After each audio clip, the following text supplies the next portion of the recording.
ዓለም በጉጉት ሲጠብቀው የነበረው ሮም ዳይመንድ ሊግ በአስገራሚ ሁኔታ ተጠናቋል። ለአሸናፊነት ለወርቁ ስትጠበቅ የነበረችው ጉዳፍ እጅ ሰጥታለች። በአንጻሩ ፍሬወይኒ ኃይሉ ሳትጠበቅ ለተሻለ ድል በቅታለች። በተለይ ቢያትሪስ ቺቤት ከኬንያ አልተቻለችም። እጅግ ጠንካራ አትሌት ሆናለች። ለመሆኑ ውጤቱ እንዴት ተጠናቀቀ?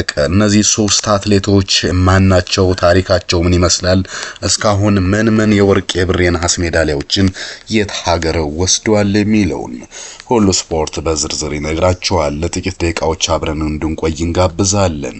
ሮም ዳይመንድ ሊግ በርካቶች በጉጉት ነበር የጠበቁት። በተለይ ቺቤትና የጉዳፍ ትንቅንቅ የዓለም ስፖርት ከናይጄሪያ ፕላስ እስከ ዴይሊ ሜል ድረስ ሰፊ ሽፋን የሰጡት ዘገባ ነበር።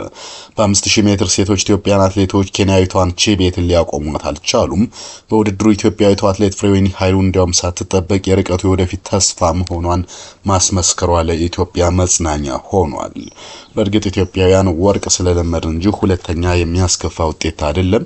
በውድድሩ የርቀቱ የክብረ ወሰን ባለቤት ጉዳፍ ጸጋ አራተኛ ደረጃን በማግኘት ነው የጨረሰችው። በኋላ ላይ በተሻሻለው ውጤት ግን በሲስተም ከታየ በኋላ ጉዳፍ ወደ አምስተኛ ዝቅ ማለቷን መረጃዎች ያሳያሉ። ቢያትሪስ ቺቤት 14:03:69 በመግባት አንደኛ ስትወጣ ፍሬወይኒ ኃይሉ 14:19:33 በመግባት ሁለተኛ ደረጃን ይዛ አጠናቃለች። ጣሊያናዊቷ ናኔዳ ባትኮሊቲ 14:23:15 በመያዝ ሶስተኛ ስትገባ ሌላኛዋ ኢትዮጵያዊት ብርቄ ኃይሎም አራተኛ ወጣለች 14:24:20።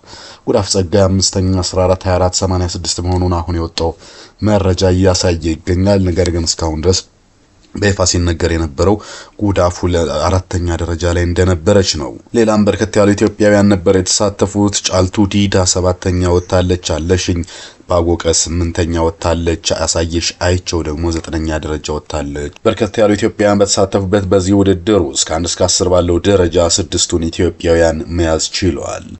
ቢያትሪስ ቺቤት እጅግ አደገኛ ከሚባሉ አትሌቶች መካከል ነች። ለዚህም ለረጅም ዘመናት ጸንቶ የቆመ ብቃቷን ማየት ይቻላል። በ3000 ሜትር 8:11:56 በሞሮኮ ራባት በ25 በመግባት አስደናቂ የግሏን ሰዓት አስመዝግባለች። 2 ማይል ውድድርን 9:14:71 በመግባት በዩጂን ዩናይትድ ሴት 22 ድንቅ ታሪክ ሰርታለች። 5000 ሜትር 14:03:69 በሮም 25 ሰዓት ያላት አትሌት ነች። 10000 ሜትርንም 28:54:14 በመግባት በዩጂን አሜሪካ በጎዳና ላይ ውድድር የሪከርድ ወይም የዓለም ሪከርድን መያዝ ችላለች። 5 ኪሎ ሜትር በሴቶችም እንዲሁ የዓለም ሪከርድ ባለቤት ነች። በባርሴሎና ከዛሬ 2 ዓመት በፊት ይህን ሪከርድ መስበር የቻለችው። ከዚህም ባለፈ በ5 ኪሎ ሜትር የጎዳና ላይ ውድድርም እንዲሁ በባርሴሎና 24 የዓለም ሪከርድን መስበር የቻለች ነች። ቢያትሪስ ቺቤት በኦሎምፒክ ጨዋታዎችም ሁለት ወርቆችን በ24 ማለት ነው በአሳለፍነው ዓመት በ5000 እና በ10000 በመግባት በአስደናቂ ሁኔታ በበላይነት አጠናቃለች። በዓለም ሻምፒዮና ደግሞ በ22 በዩጂን አሜሪካ 5000 ሜትር ተሳትፋ የብር፣ በ23 ቡዳፔስት በ5000 ሜትር ደግሞ የነሐስ ሜዳሊያ ማምጣት የቻለች እጅግ ስመጥርና ምስራቅ አፍሪካ ላይ ስማቸው ቀድሞ ከሚነሱ አትሌቶች መካከል ናት። ዳይመንድ ሊግም ባለፈው በአጠቃላይ በዙር 5000 ሜትርን በነጥብ ራሷን አሸነፈችው። ከዛሬ 3 ዓመት በፊት በ2022 አሸናፊዋ ቢያትሪስ ቺቤት ነበረች። ኢትዮጵያን የማይወዳደሩበትና በእንግሊዝ ቅኝ ግዛት ስር ያሉ የአፍሪካ ሀገራት የሚወዳደሩበት አንድ ውድድር አለ። ይህ ውድድር ደግሞ ኮመንዌልዝ ጌምስ ይሰኛል። በዚህ ውድድር እንግዲህ የ2022 የበርሚንግሃም በ5000 ሜትር ጠቅላላ አሸናፊ ጎረቤታችን ቢያትሪስ ቺቤት ነበረች።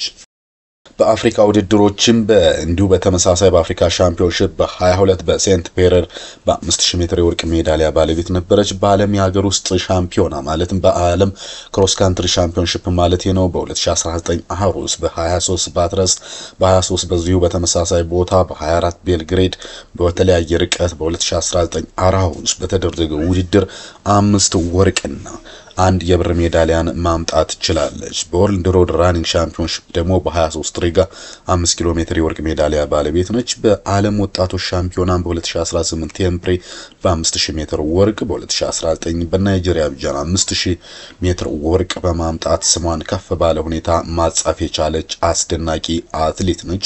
ይህች አትሌት እንግዲህ ኢትዮጵያን አትሌቶች ሊያቆሟት አልቻሉም። ከ1 እስከ 10 ባለው 6ቱ በሙሉ እርሷን ተከታትለው ሲገቡ እርሷ ግን አልፋ ሄዳለች። እርሷን ሊያቆማት የሚችል ሰው ጠፍቷል። ሌላኛዋ የኛዋ ጉዳፍ ጸጋይም ያ ዛሬ ተሸነፈች ማለት ግን እጅ የምትሰጥ አትሌት አይደለችም። እጅግ ጠንካራ ስመጥርና ለውድድርም በተለያየ ጊዜ ዓለምን ማስደመም የቻለ ብቃት አላት። ለዚህ ማሳያ ይሆን ዘንድ በቻይና ጂያሚን በ2024 1500 ሜትርን 3:50 ከ30 በመግባት ምርጥ ሰዓት ስታስመዘግብ 5000 ሜትርን ደግሞ 14:00:21 በመሮጥ የዓለም ሪከርድን መስበር ችላለች። በዩጂን 2023 ያደረገችው ይህ ውድድር እስካሁን ድረስ ሪከርዱ በስሟም ተመዝግቦ ይገኝላታል። በዚሁ በዩናይትድ ስቴትስ ኦፍ አሜሪካ በ2024 በ10000 ሜትርም እንዲሁ 29:05:92 በመግባት ምርጥ ሰዓቷን ማስመዝገብ ችላለች። በኢንዶርስ ደግሞ 800 ሜትርን 1:57:72 በመግባት የኢትዮጵያ ሪከርድ በራሷ በጉዳፍ ነው ያለው። ይሄንን እንግዲህ ለ4 ዓመታት ዘው ትገኛለች። ይሄን ሪከርድ 1500 ሜትርን 3:53:09 በመግባት በሌቨን 2021 ይሄንንም የዓለም ሪከርድን ይዛ ትገኛለች። 3000 ሜትርን 8:16:69 በበርሚንግሃም 2023 በመሮጥ ምርጥ ሰዓትን ያስመዘገበች ነች። በኦሎምፒክ በ2020 ቶኪዮ በ5000 ሜትር የብር ሜዳሊያ የነሐስ ሜዳሊያ ባለቤት ነች። በዓለም ሻምፒዮናዎችም የወርቅና የብር እንዲሁም የነሐስ ባለቤት ነች።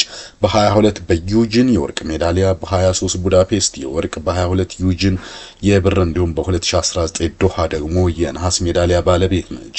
በዓለም ኢንዶር ሻምፒዮንሺፕ በ25 ናንጂንግ በ1500 ሜትር ወርቅ፣ በ22 ቤልግሬድ በ1500 ሜትር ወርቅ፣ በ24 ግላስጎ በ3000 ሜትር ብር፣ በ2016 ፖርትላንድ 1500 የነሐስ ሜዳሊያ ባለቤት ስትሆን ዳይመንድ ሊግን 23 ራሷ የኛዋ ልጅ ጉዳፍ ጸጋይ ነች ያሸነፈችው። በተለይ በፓሪስ ኦሎምፒክ በተለያዩ 4 ውድድሮች አድርጋ ምንም ውጤት ሳይመጣ መቅረቱና ከዚህ ጋር በተያያዘ ከፍሬወይኒ ኃይሉ ጋር ገብቶበት የነበረው ሰጣ ገባ ዛሬም ድረስ ቀጥሏል። በዚህ ልህ ያለባት የምትመስለው ፍሬወይኒ ኃይሉ በአስደናቂ ሁኔታ ሁለተኛ ወጣለች። ርቀቱ ቀጣይ ተስፋም የሚል ስያሜ ከወዲሁ ተሰጥቷታል። ፍሬወይኒ ኃይሉ ገብረ እግዚአብሔር ገና 24 ዓመት መሆኗን ተከትሎ በርካቶች ለዚህ ግምት ቢያጯት ብዙም የሚደንቅ አይደለም። ይሁን እንጂ እስካሁን የግሏ ምርጥ ሰዓቶች አሏት። እስኪ ከጉዳፍና ከቺቤት አንጻር ምን ሰዓቶች አሏት፣ ምን አስመዝግባለች የሚለውን እንይ። 800 ሜትርን 1:57:57 በክሮዞ ሮጣለች። የዛሬ 4 ዓመት የሮጠችው ይሄ በ800 ሜትር ምርጥ ሰዓቷ ነው። ከዛ በኋላ ፊቷን ወደ 1500 አዙራለች። 3:55:68 በመሮጥ የዛሬ 2 ዓመት ዩናይትድ ስቴትስ ዩጂን አሜሪካ ላይ ጥሩ ሰዓት አስመዝግባለች። በ2000 ሜትርም 5:86 በመግባት የኢትዮጵያ ሪከርድ በእጇ አድርጋለች። ይህንን ርቀት ያስመዘገበችው ፍሬ በዛግሬብ እንደነበረ ይታወቃል። ጊዜውም የዛሬ 4 ዓመት በ2021 ነበር። 3000 ሜትርን 8:19:98 በሌቨን 2025 ስትሮጥ 5000 ሜትርን 14:20:61 በዩጂን 2024 በመሮጥ እንዲሁ ምርጥ ሰዓት ማስመዝገብ ችላለች።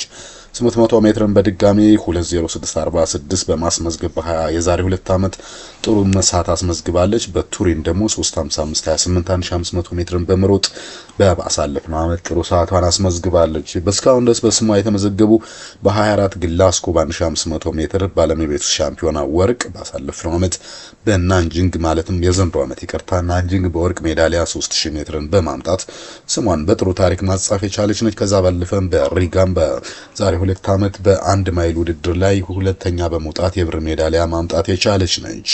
ይህን ውጤት ተከትሎ የጉዳፍ ባለቤትና አሰልጣኝ ህሉፊ ደጉ ሐሳብ አስተያየቱን ሰጥተዋል። የኛ ጀግና አትሌቶች በሮም ዳይመንድ ሊግ ጠንካራ ተፎካካሪ አድርገዋል ሲል የራሱን የፔኔዳ ስፖርት ቲምን አሞካሽቷል።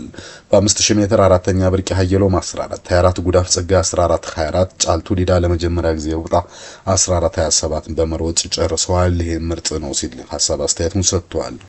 በእርግጥም ሁሉ ስፖርት እንደሚያምነው በስፖርት ማሸነፍ መሸነፍ ሁልጊዜም ያለ ነው። አዝናኝ የሚያደርገውም ይሄ ነው።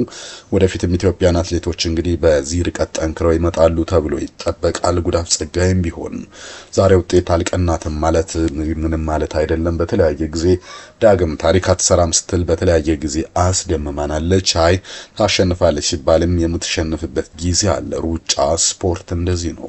ኢትዮጵያን አትሌቶች ግን በዚህ ውድድር ላይ ሁልጊዜም ደምቀው ስለምናይ ማይንዳችን ላይ ወይም አምራችን ላይ ሁሌም አሸናፊ እንዲሆኑልን እንፈልጋለን። ብዙ ጊዜ ሰውም የሚበሳጨው ከዛ የተነሳ ይመስላል። የሆነ ሆኖ ሮም ዳይመንድ ሊግ በዚህ ሁኔታ ተጠናቋል። ከሳምንት በፊት ራባት ላይ ተደርጎ እንደነበረ የሚታወቅ ጉዳይ ነው። አሁን ግን ዓለም በጉጉት የሚጠብቀው ትልቁ ውድድር የጃፓን ዓለም አትሌቲክስ ሻምፒዮና ነው። መስከረም መጀመሪያ ላይ በሚደረገው በዚህ ውድድር እጅግ በርካታ ኢትዮጵያን አትሌቶች ይሳተፋሉ። ሚኒማይ ሰዓት ለማሟላትም ጥረት እያደረጉ ነው።